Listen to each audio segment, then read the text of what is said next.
بسم اللہ الرحمن الرحیم۔ ناظرین السلام علیکم، میں طارق منگول ہوں۔ اسلامی دنیا کے مشہور سپہ سالار صلاح الدین ایوبی کی زندگی کے حالات و واقعات کا ایپیسوڈ 3 آپ کی خدمت میں پیش کیا جا رہا ہے۔ تو ناظرین ویڈیو کا باقاعدہ آغاز کرتے ہیں۔ سالار آئرس ریمنڈ کو نیچا دکھانے کے بعد طرابلس میں آرام کے دن گزار رہا تھا کہ ایک خوفناک خبر نے اس کے ہوش اڑا دی۔ اسے خبر ملی کہ صلاح الدین ایوبی کا بحری بیڑا ترتوسا کی طرف بڑھ رہا ہے۔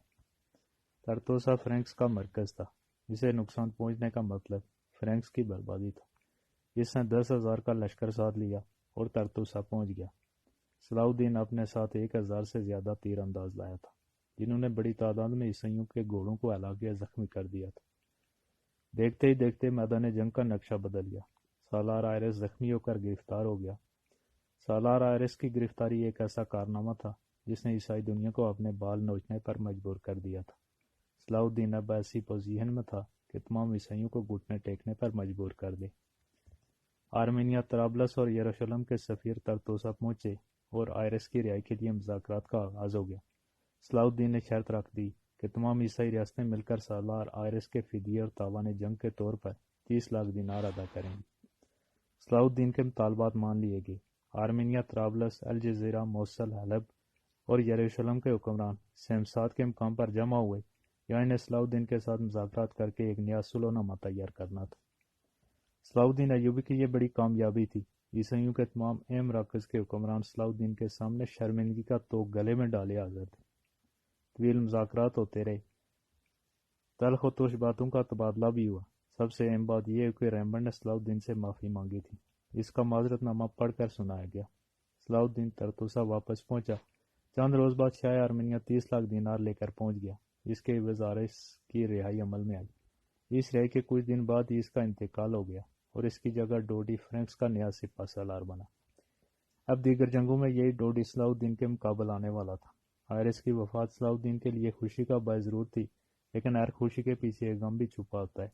آئرس کی وفات کے ساتھ ہی یہ خبر پہنچ گئی کہ سلطان ملک الصالح کا انتقال ہو گیا۔ صلاح الدین پر یہ خبر بجلی بن کر گری۔ بے اختیار آنکھوں سے آنسو جاری ہو گئے۔ اس نے حکم دیا کہ 7 دن تک دربار آراستہ نہ کیا جائے۔ اس کی یہ حالت بعض عمرا کے لیے باعث حیرت تھی۔ دشمن کا اتنا غم! بعض عمرا نے تو اس سے کہہ بھی دیا، سلطان صالح ہمیشہ مسلمانوں کا دشمن بنا رہا اور آپ ہمیں مجبور کر رہے ہیں کہ ہم اس کا سوگ بنائیں۔ صلاح الدین نے افسردہ لہجے میں کہا، ملک الصالح میرے محسن کا بیٹا تھا۔ یہ سوگ میں اپنے آقا سلطان زنگی کے لیے بنا رہا ہوں۔ ملک الصالح کے مرتے ہی تیزی سے تبدیلیاں رونما ہونا شروع ہو گئیں۔ والی موصل الجزیرہ کا ساتھ ساتھ حلب کا بھی بلا شرکت غیر مالک بن گیا۔ دوسری تبدیلی یہ ہے کہ ریجنالڈ حلب کی قید سے آزاد ہو کر کرک پہنچا اور مسلمانوں کے خلاف انتقامی کاروائیاں شروع کر دیں۔ عزیز الدین نے صلاح الدین کے ساتھ کیا ہوا معاہدہ توڑ دیا۔ اب صلاح الدین چاروں طرف سے دشمنوں میں گھرا ہوا تھا۔ صلاح الدین نے قسم کھائی کہ وہ حلب پر قبضہ کر لے گا اور اس کے بعد موصل پر چڑھائی کرے گا تاکہ ان سے پیچھا چھڑایا جائے جو مسلمانوں کے نام پر دبا ہیں۔ اس کے بعد وہ عیسائیوں کے خلاف جہاد کا اعلان کرے گا۔ مصر میں ہونے والی ان سرگرمیوں کی خبر عزیز الدین والی موصل کو پہنچی تو اس نے حلب کا حاکم اپنے بھائی عماد الدین کو بنا دیا تاکہ صلاح الدین عزیز الدین کی دشمنی میں حلب پر چڑھائی نہ کرے۔ صلاح الدین نے حسب عادت والی موصل اور والی حلب عماد الدین کے نام خطوط تحریر کیے اور ان کے ذمہ داریاں یاد دلائیں۔ اگر تم اپنی اصلاح کر لو تو میرا تعاون تمہارے ساتھ ہے۔ دونوں طرف سے صاف جواب آ گیا کہ فیصلہ شمشیر سے ہوگا۔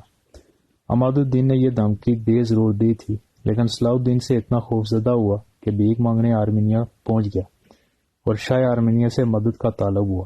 آپ ہمارے اتحادی ہیں، آپ ہمیں صلاح الدین ایوبی کے خطرے سے نجات دلائیں۔ کھل کر کہو کیا کہنا چاہتے ہو۔ میں چاہتا ہوں آپ اور شاہ یروشلم اپنی کچھ فوج میری مدد کے لیے بھیج دیں۔ شاہ یروشلم اس وقت اپنے بکھیڑوں میں گرے ہوئے ہیں، البتہ شاہ طرابلس سے بات کی جا سکتی ہے۔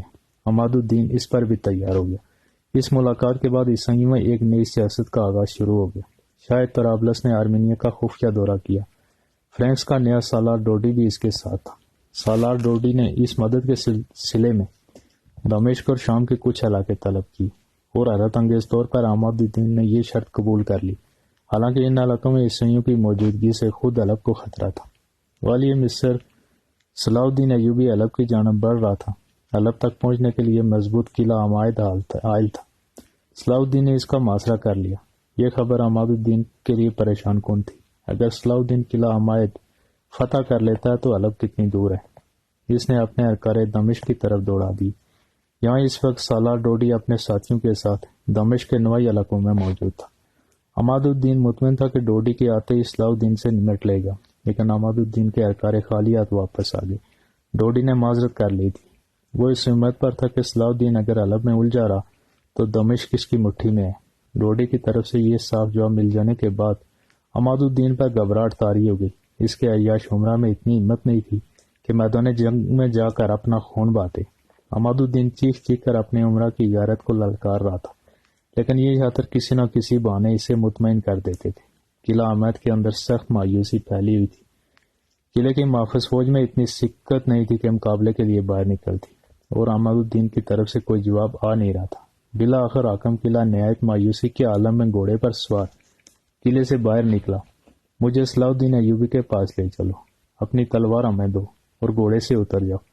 مصری سپاہیوں نے اسے غیر مسلح کیا اور صلاح الدین کے پاس پہنچا دیا۔ کوئی نہیں جانتا تھا کہ دونوں کے درمیان کیا باتیں ہیں۔ انہوں نے تو صرف دیکھا کہ حاکم قلعہ دوبارہ قلعے میں چلا گیا، اور دیکھا کہ صلاح الدین قلب لشکر میں آیا اور اپنی فوج سے مخاطب ہوا۔ خدا کا شکر ہے مجھے مسلمانوں کا خون بہانے سے پہلے فتح نصیب ہوگی۔ ابھی قلعے کا دروازہ کھلے گا اور ہم اندر جائیں گے۔ اپنی تلواریں نیام سے باہر رکھنا۔ اگر حاکم قلعہ نے کوئی ہوشیاری دکھائی تو فیصلہ تلوار سے ہوگا۔ قلعے کا دروازہ کھلا۔ حاکم قلعہ استقبال کے لیے دروازے پر موجود تھا۔ قلعے کے صحن میں حاکم قلعہ کے سپاہی موجود تھے۔ صلاح الدین کو دیکھتے ہی قلعہ اللہ اکبر کے نعروں سے گونج اٹھا۔ قلعہ عمائد صلاح الدین نے اپنے ایک جانباز بدر الدین کے سپرد کیا اور خود در افرات عبور کر کے اس آخری قلعے کی طرف بڑھا جس کے بعد حلب کی سرحد شروع ہو جاتی تھی۔ حلب کی فوجیں اب تک اس کے مقابلے پر نہیں آئی تھی، اس لیے اسے یقین تھا کہ حلب میں اسے مدافعت کا سامنا کرنا نہیں پڑے گا۔ عماد الدین حلب کے قلعے میں محصور ہو کر بیٹھ گیا تھا۔ اپنے قاصدوں کو مختلف عیسائی اور مسلمان ریاستوں میں فوجی مدد کے لیے بھیج رہا تھا، مگر کوئی اس کی مدد کو تیار نہیں تھا۔ حتیٰ کہ اس کے بڑے بھائی والی موصل نے بھی یہ کہہ کر معذرت کر لی کہ اگر میں نے حلب کی مدد کی تو صلاح الدین موصل کو ہتھیار لے گا۔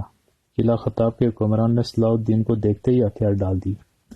اب راستے میں کوئی رکاوٹ نہیں تھی۔ صلاح الدین حلب کے سامنے پہنچ کر خیمہ زن ہو گیا۔ عماد الدین قلعے کی بلندی سے اپنی موت کے فرشتے کو دیکھ رہا تھا۔ عماد الدین کے بزدل عمرا نے ایک ایک کر کے اس کا ساتھ چھوڑنا شروع کر دیا۔ جب عماد الدین نے دیکھا کہ وہ بالکل ہی اکیلا رہ جائے گا، لہٰذا اس نے وہ قدم اٹھایا جو عموماً حکمرانوں کا شیوا نہیں ہوتا۔ اس نے کسی پیغام رساں کا سہارا نہیں لیا، بلکہ ایک دن وہ خود صلاح الدین کے خیمے میں پہنچ گیا۔ عماد الدین جنگ ہار چکا تھا، وہ بس ایک رعایت کا طالب تھا کہ کسی طرح وہ اپنے اہل خانہ کو لے کر حلب سے چلا جائے۔ صلاح الدین کو بھلا کیا اعتراض ہو سکتا تھا؟ آپ جہاں چاہیں جا سکتے ہیں، یہ رعایت بھی میں آپ کو اس لیے دے رہا ہوں کہ آپ میرے محسن سلطان نور الدین زنگی کے خاندان کے فرد ہیں۔ مگر میں جاؤں گا کہاں؟ مجھے سنجر کا علاقہ دے دیا ہے جسے چھوڑ کر میں حلب آیا تھا۔ میں سنجر کا علاقہ آپ کو دینے کو تیار ہوں، لیکن آپ وہاں کے حاکم نہیں، میری طرف سے نگران ہوں گے۔ ایک مرتبہ پھر کہہ دوں کہ یہ رعایت صرف اس لیے دے رہا ہوں کہ آپ میرے محسن کے بھتیجے ہیں۔ عماد الدین کے لیے یہ ایک شرمناک شرط تھی، لیکن اس کے پاس اس کے سوا کوئی چارہ نہیں تھا کہ وہ اسے مان لے۔ دوسرے دن ایک دروازے سے صلاح الدین ایوبی شہر میں داخل ہوا، دوسرے دروازے سے عماد الدین نکلا اور سنجر کی طرف چل دیا، جہاں اسے صلاح الدین کے نمائندے کی حیثیت سے نوکری کرنی تھی۔ اب صلاح الدین دنیا اسلام کا سب سے طاقتور حکمران تھا۔ دریائے دجلہ سے دریائے نیل تک اور افریقہ کے ساحل سے طرابلس تک بڑے بڑے شہر اس کے زیر نگین تھے۔ ناظرین، سلطان صلاح الدین ایوبی کے زندگی کے باقی واقعات ایپیسوڈ 4 میں پیش کیے جائیں گے۔ تب تک اجازت دیجیے۔ اللہ حافظ۔